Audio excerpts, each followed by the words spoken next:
Welcome to Kindness Tales. Every story on this channel is a reminder that even the smallest act of kindness can change someone's life forever.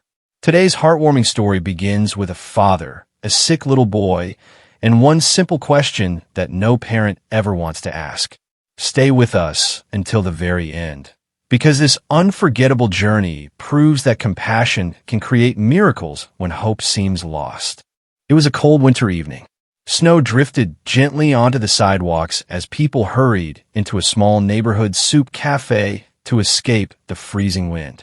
Inside, the smell of warm vegetable soup and fresh bread filled the air. Families laughed together while steaming bowls were placed on polished wooden tables. Outside stood 38-year-old David Carter, wrapping his thin coat tightly around himself. Beside him sat his 8-year-old son, Ben, curled up on an old bench with a blanket over his shoulders. Ben had been recovering from pneumonia. The doctor had said he needed warm meals every day, but after David lost his warehouse job when the company closed, even a simple bowl of soup had become difficult to afford. David looked at his son and forced a smile. "Stay here for just a minute, buddy." Ben nodded. "I'll be okay, Dad." David quietly walked into the cafe. The dinner rush had nearly ended. Employees were clearing tables while several large pots of soup remained in the kitchen. David removed his worn-knit cap. "Excuse me." The young cashier looked up. "Yes, sir."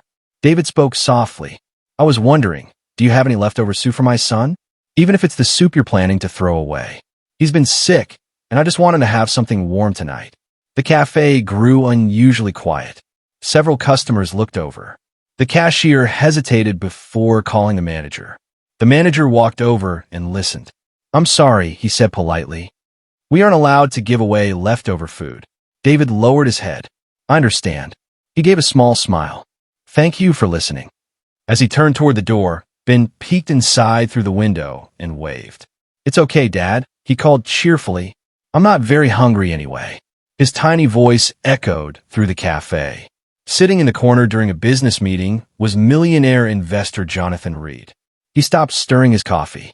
Those words struck him like lightning. "I'm not very hungry." 40 years earlier, he had whispered those exact words to his own mother when she had skipped dinner so he could eat. Jonathan slowly stood up. His business partners watched in confusion as he walked toward David. "Sir." David turned. Jonathan smiled warmly. "My name is Jonathan Reed." David shook his hand. "I'm sorry if my request bothered anyone." Jonathan shook his head. "It didn't bother me. It reminded me of someone." He glanced toward Ben waiting outside. "Would you allow me to buy your son dinner?" David hesitated. "I appreciate your kindness, but I don't want him to believe people should solve our problems."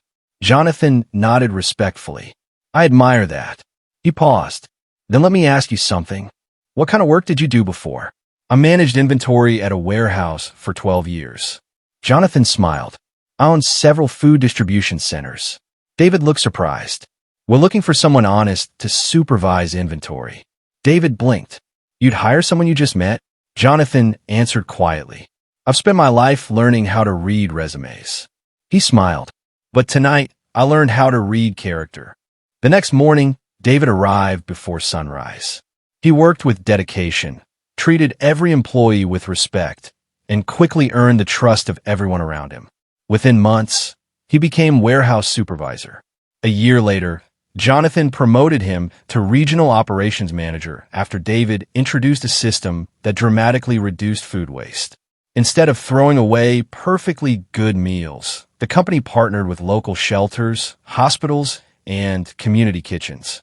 Thousands of families received fresh food every week. Jonathan often told reporters, "The best investment I ever made wasn't in a company. It was in a father who refused to lose his dignity." Years passed. Ben recovered completely. Inspired by everything his father had overcome, he studied nutrition and public health.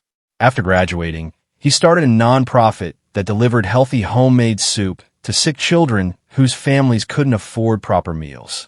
Every container included a small handwritten note. "Warm soup, warm hearts. Better days are coming." One snowy evening, Jonathan quietly visited one of the nonprofit's kitchens. He watched Ben carefully hand a bowl of hot soup to a worried little boy sitting beside his mother. The child smiled after taking the first spoonful. His mother wiped away tears. "You've given him hope." Ben smiled gently. "My father taught me something. When people are cold, feed their stomach. When they're discouraged, feed their hope." Jonathan stood silently by the doorway. His eyes filled with tears. He realized that one bowl of soup had become thousands. One act of kindness had grown into a lifetime of compassion. And as snow continued falling softly outside, everyone inside felt the warmth of a simple truth. Sometimes the smallest meal can nourish the biggest dreams. Thank you for watching Kindness Tales. If this story touched your heart, please like, share, and subscribe for more inspiring stories that celebrate kindness, hope, and humanity. Leave a comment below and tell us what lesson you learned from today's story. Remember, one small act of kindness can change a life, and together we can help spread kindness, one story at a time. See you in the next story.